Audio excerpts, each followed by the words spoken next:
Meksika ile ilgili çokça fazla merak ettiğiniz sorular var. Bu videoda sizlerle birlikte bütün bu soruların cevabını vermeye çalışacağız. Okan burada yaşıyor. Kendisi uzun yıllardır. Benim de eski arkadaşım. Bu gelişinde nedir Meksika'daki izlenimlerin? Bali'yi de gördün, daha çok ülkeler gördün. Bir tık daha sevdim bu sefer. Bir tık daha sevdin. Aynen. Ama bir daha gelmem. Olsun. Kanka kaç senedir buradasın? Kaç sene sonra vatandaşlık alıyorsun? Peki abi. En çok merak eden sorulardan bir tanesi. Burada evlilik işlemleri. Asgari ücret ne oldu şu an Meksika'da 2023? Peki burada yaşamanın en büyük sebeplerinden bir tanesi nedir abi? Seni ne etkiledi Meksika'da? Dünyanın neresine gidersek gidelim her yerde bir Türk var değil mi?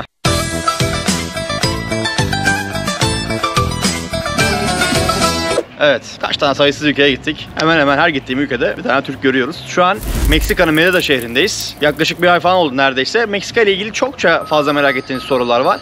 Benim de cevabını bilmediğim, cevabını veremediğim sorular var arkadaşlar. Bugün bu videoda sizlerle birlikte bütün bu soruların cevabını vermeye çalışacağız. Okan burada yaşıyor. Kendisi uzun yıllardır. Benim de eski arkadaşım. Çok eskiden takip edenler varsa beni iyi bilir. Meksika'nın ilk dönemlerinde, daha doğrusu yola çıktığımın ilk zamanlarında burada bir ay falan kalmıştım. Sözü fazla uzattım. Videoya geçelim. Geçmeden önce de az çok demeyelim, boş geçmeyelim. Yorum yapıp beğenip paylaşırsanız çok sevinirim. Çünkü ne kadar çok yorum beğeni gelirse o kadar çok motive olup o kadar çok içerik üretiriz. Hayat Yollarda prodüksiyon farkıyla Meksika yeni bölüm başlıyor. Evet Okan kardeş, yine sendeyiz baba. Evet Hayta, hoş geldin tekrar. Hoş bulduk, ne yapıyorsun? Allah iyi, seni bekliyoruz 2 yıldır. Burası senin ikinci memleketindi. Aynen.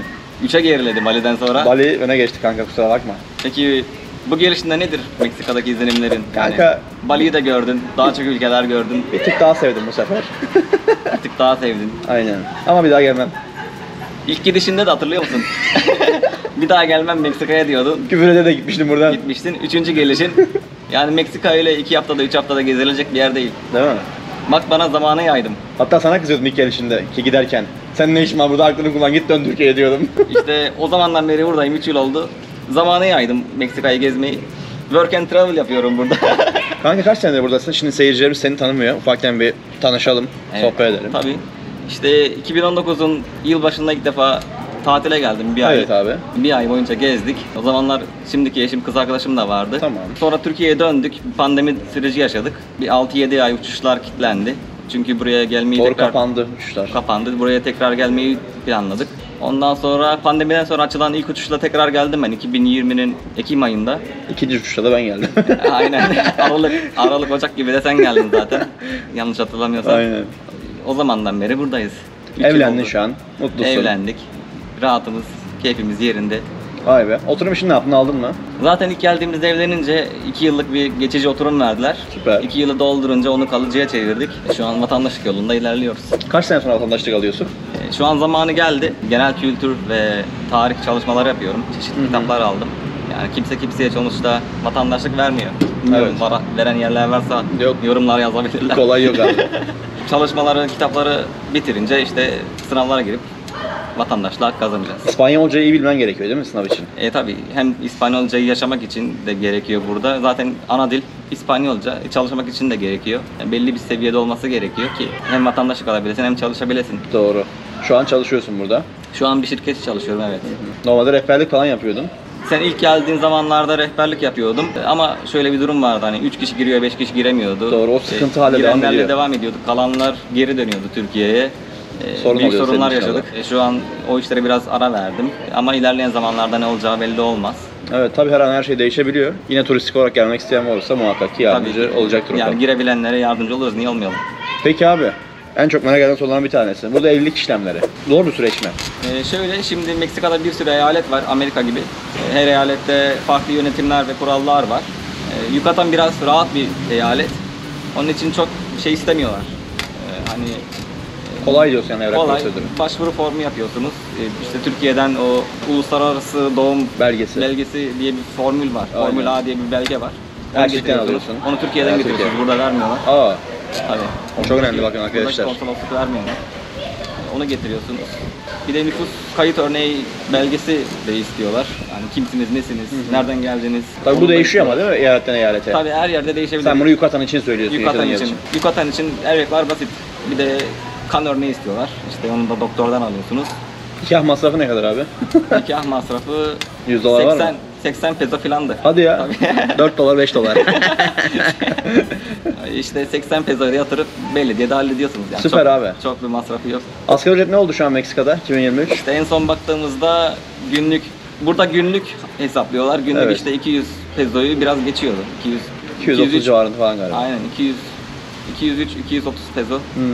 O da 350 dolar falan yapıyor aylığa vurdum. 230 peso civarı. O da aylık işte 350 dolar civarı yapıyor. İnsanlar bu paraya çalışmıyor ama değil mi? Yüksek alıyor. Yani asgari ücret almanız için hiçbir şey yapmıyor olmamız lazım. Bekçilik yapacaksın. Hiçbir şey yapmıyor olman lazım. Bekçilik için bile bir şey yapıyorsun. Hadi ya. Ya eğer bir şey yapıyorsan asgari ücreti zaten vermiyorlar. Aynen. Alamazsın yani. O yüzden kimse kimseye asgari ücret teklif etmiyor. Teklif edilmesi de düşünülmüyor yani.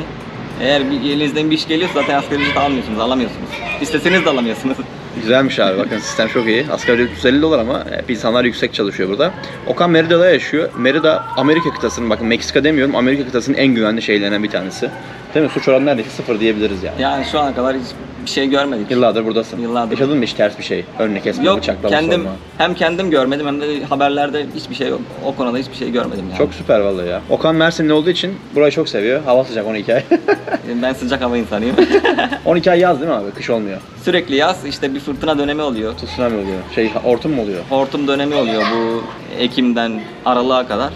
Ondan sonra Ocak'tan Eylül'e kadar da sürekli sıcak yani işte Aynen. böyle 40 derece. Merida çok turistik değil ama. Burada bir piramitler yakın olduğu için insanlar geliyor galiba değil mi? Yani insanlar burayı geçiş noktası olarak kullanıyorlar çünkü genelde Valladolid tarafına gelenler oluyor. Evet. Valladolid'de senatolar çok. Tulum'dan gelenler de oluyor. Geçiş noktası olarak kullandıkları için yani Merida'da çok yapacak bir şey yok. İşte gelip otellerde konaklayıp 1-2 gün sonra gidecekleri yerlere devam ediyorlar. Peki burada yaşamanın en büyük sebeplerinden bir tanesi nedir abi? Seni ne etkiledi Meksika'da? Havası mı? Havası Güvenliği mi? ve güvenlik. Zaten hanım da buralı. Meridalı. Yani, evet yani o büyük bir şans benim için.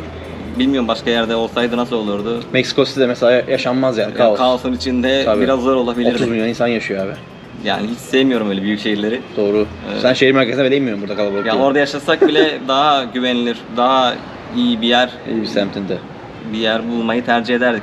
Yani orada yaşasak bile yine bir yerler araştırırdık. Şu an buradayız. Bir yere gitme ihtiyacımız yok. Vay be. Süper vallahi ya. Yani yurt dışında yaşayan Türklere ben çok saygı duyuyorum abi. Gittiğin ülkenin kültürüne ayak uydurmak gerçekten uzun zaman alıyor. Sen burada çok çabuk adapte oldun diye düşünüyorum. Yani ilk geldiğimde zaten ben çok yabancılık çekmedim buraya. Yemekler olsun, kültür olsun. Türkiye ile oldukça benziyor. Zaten ekonomik açıdan da çok bir fark yok. Kriz var mı burada? Yani sen ilk geldiğinde işte 2-3 yıl önce 20 pesoydu dolar. 19-20 peso arasında değişiyordu. Şu an 17,5'a kadar geriledi. Biraz zorlasa kendini toparlar Meksika ama çok zorlamıyor. İşte Evet. gelebildiği nokta en fazla 17.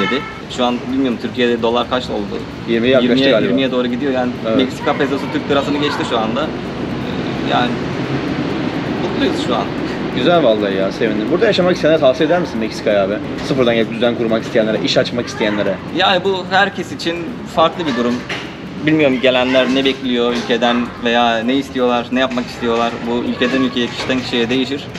Sen iş yeri de açtın burada diye biliyorum. Ufak bir lokanta geçen sene civarlarında galiba. Evet, farklı işler yaptık. Hem rehberlik yapıyordum hem işte Airbnb işi yapıyordum. Evet. Sonra bir ara lokanta işine girdik.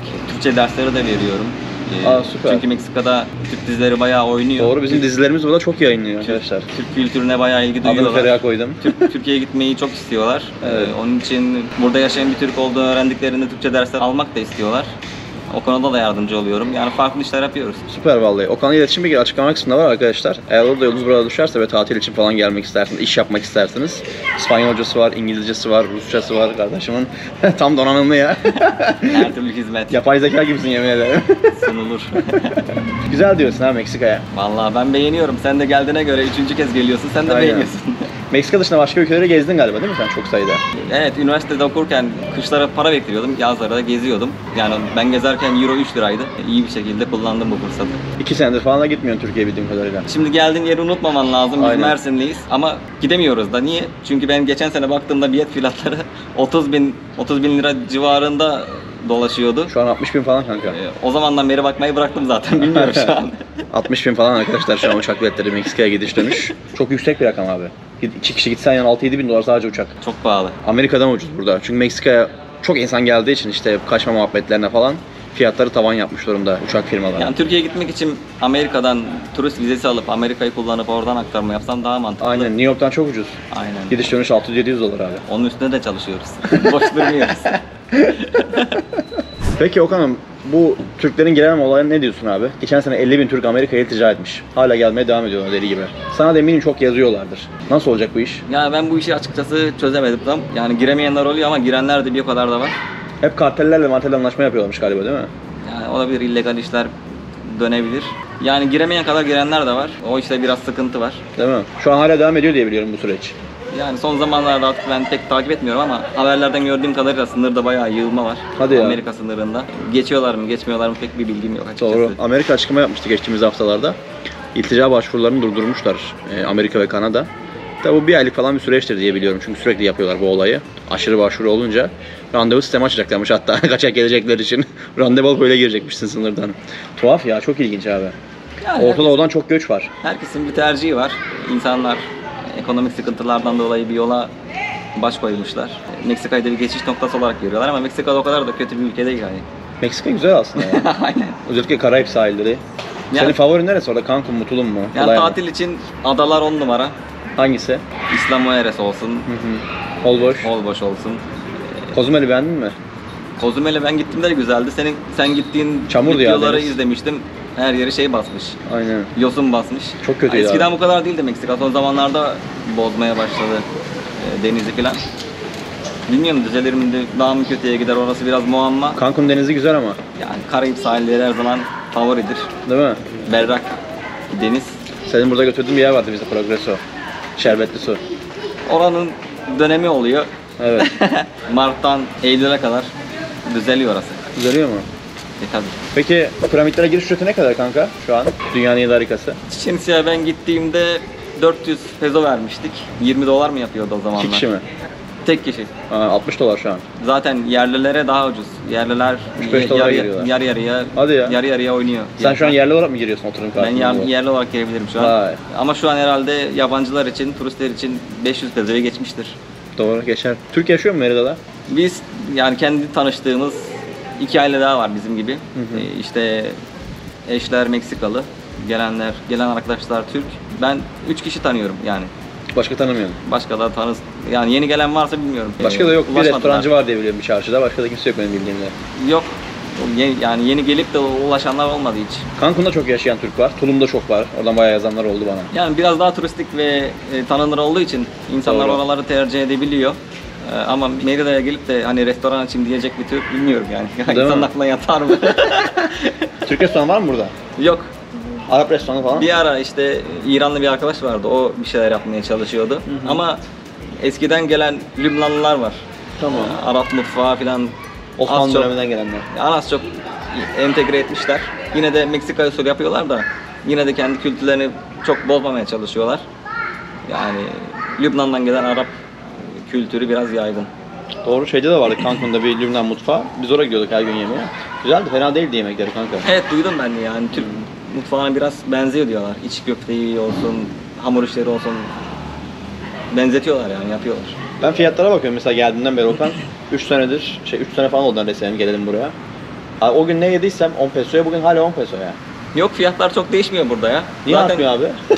fiyatın değişmesi anormal zaten. Niye fiyat değişsin ki durduk Değil mi? yere? Yani fahiş bir fiyat olmadığı sürece hani 1 peso artar, 2 peso artar da onun dışında çok bir fiyat politikası yok burada. Her şey aynı ha. Aynı. Ev kiraları ne kadar Merida'da abi? Ev fiyatları biraz artmaya başladı son zamanlarda. Yani bizim kaldığımız yer çok değişmiyor da. Şehir merkezinde mesela böyle müstakil Yeni falan evler- Meksika tarzı bir ev oturacağız. Yeni İşte. evler 10.000 pesodan falan başlar yani. O da yaklaşık 600 dolar falan yapıyor. Aynen. İnsan bir maaşını eve yatırabilir yani. Değil mi? İyi para 600 dolar kanka. Dükkan kiraları nedir abi, bilgin var mı? Dükkan kiraları da işte yerine göre, boyutuna göre değişiyor. Ortalama mesela çarşının içinde ufak bir dükkan, bir dönerci açacağım mesela ben burada. Herhalde işte orta halli bir dönerci dükkanı 5000 var mıdır? merkezde diye düşünürsek herhalde 20.000 kadar vardır. Hadi ya. Doğru, merkez çok pahalı. Biz de sana şu an merkezde kalıyoruz Merkezdeki arkadaşlar. evler de pahalı zaten. Tabii Plaza Grande bölgesi, merkez Merida Yani yeni çarşı. olması eski olması önemli değil. Merkezde olması yeterli pahalı olması için. Vay be. Ama insan merkezde de yaşamaz yani. Kaosun içinde niye yaşasın? Doğru. Daha iyi yerler var Merida'da. Meksika'da eyaletleri karteller yönetiyor diyorlar. Bu doğru mu sence? Mesela özellikle kuzeyde. Güneyi es geçelim de. İşte El Chapo, Guadalajara karteli. Yani Evet, formaliten gibi duruyor. kartellerin hakim olduğu şehirler var. Zaten oraların kaosu da çatışması da eksik olmaz. Geçen gün çatışma olmuş, 12 kişi öldürmüşler sınırda. Olabilir. Meksika o konuda çatışma konusunda sıkıntı yok. Hadi Yani ya. haberlerde hep duyuyoruz, görüyoruz. Affetmiyorlar. Ama Merida'da kartelle devletin bir anlaşması var. Zaten şöyle bir söylenti var. Karteller ailelerini buraya yerleştirmiş.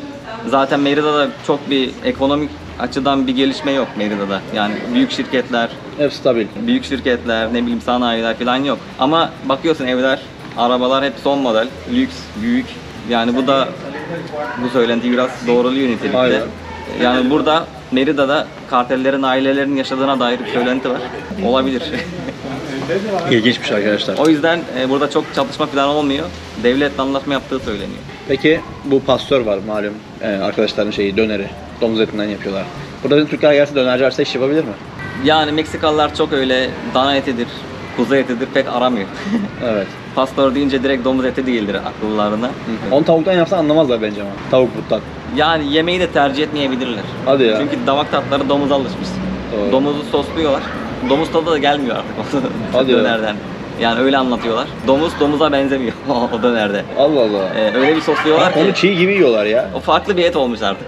O orada çiğ gibi duruyor sanki böyle bana. Pişirmeden doğrayıp veriyor. O göstermelik. Onu biraz ateşte döndürüyorlar.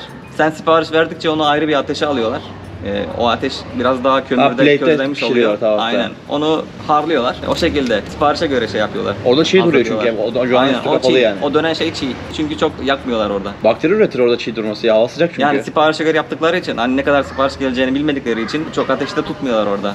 Sipariş Öyle. geldikçe oradan alıp başka bir tezgaha körlenmiş ateşte harmanlıyorlar. O şekilde servis ediyorlar. Geçen bir Türk yazdı bana, Monterrey'de yaşıyormuş. Pastör işi yapıyorum abi dedi. Para basıyorum dedi dönerci. Gel beni çek diyor. O yüzden sordum sana da yani. Yani ona dana veya kuzuya uyarlamak olur mu bilmiyorum. Evet, pastörcüler burada para basıyor. Yani Arkadaşlar. Türkiye'de biz yani damak tadımız belli. Güzel yapıyoruz da onu burada yerler mi bilmiyorum yani. Hiç yok değil mi yapan? Yok. Şeyde gördüm ben mesela Cancun'da. Hem pastör satıyor hem et döner satıyor kanka. İşte o biraz Sahilde. daha turistlere hitap eder. Cancun Barlar olduğu için. sokağında. Barlar sokağında hani Türkiye'yi bilenler, damak tadını bilenler tercih edebilir. Arap kültürünü bilen. Ama gelip de burada hani döner tezgah açayım ben dana kuzu satayım dersen olmaz yani. Doğru. Kokoreççi açmak lazım aslında. Kokoreç de var burada. Aa, Tabii. Yani bizimki kadar olmasa da bir şeyler benziyor yani. aynı bağırsaktan mı yapıyorlar? Aynen. Bağırsaktan yapıyorlar. Ee. Yani kelle var, kuzu kelle, Aa. paça var, Paça haricinde var mı yemek abi? işkembe de var. Hadi ya. Ha, dana işkembe. Onu nasıl pişiriyorlar? Normal yıkayıp pişiyor. Bizim mantık. Çorba gibi mi yapıyorlar? Ha, aynen. Vay be. Türk ürünleri bulabiliyor musun Meksika'da? Yok. Hiç yok değil mi? Yani Türk Ben de hiç marketi, görmedim çünkü Türk ürünleri falan. yani Meksika'da Türk marketi pek yok. Yani tercih edilmiyor çünkü çok az Türk yaşıyor. Doğru. Yani burası bir Amerika değil açıkçası. Doğru. Amerika çok iyiydi o konuda. Türk marketleri falan vardı ya, baklavacı, tatlıcılar. Güzeldi yani. Yani getirtirsen oradan getirtirsin de onun da lojistiği Amazon'dan var. getirilebiliyor aslında sipariş. Lojistiği var. İnternetten sipariş verince onun ayrı masrafı var. Yani Türkiye'ye git daha iyi. Doğru. Ya da buradan Amerika'ya git. Daha ucuz olur. Evet arkadaşlar, yavaş yavaş sonuna gelelim. Çok da sıkmak istemiyoruz size. Güzel bir sohbet oldu. Olur da yolunuz buralara düşerse, böyle profesyonel tur rehberine ihtiyacınız olursa Okan her türlü konuda yardımcı olur size. Kendinize iyi bakın. Bir sonraki videoda görüşmek üzere. Teşekkür ederim sana da. Biz teşekkür Yüreğine ederiz. sağlık. Tekrar bekleriz. Bakalım artık ne zaman geleceğiz. Herkesi bekleriz. Eyvallah. Yorum yapıp beğenirseniz çok sevinirim. Kendinize iyi bakın. Bir sonraki videoda görüşmek üzere. Meksika'dan herkese selamlar, saygılar, sevgiler.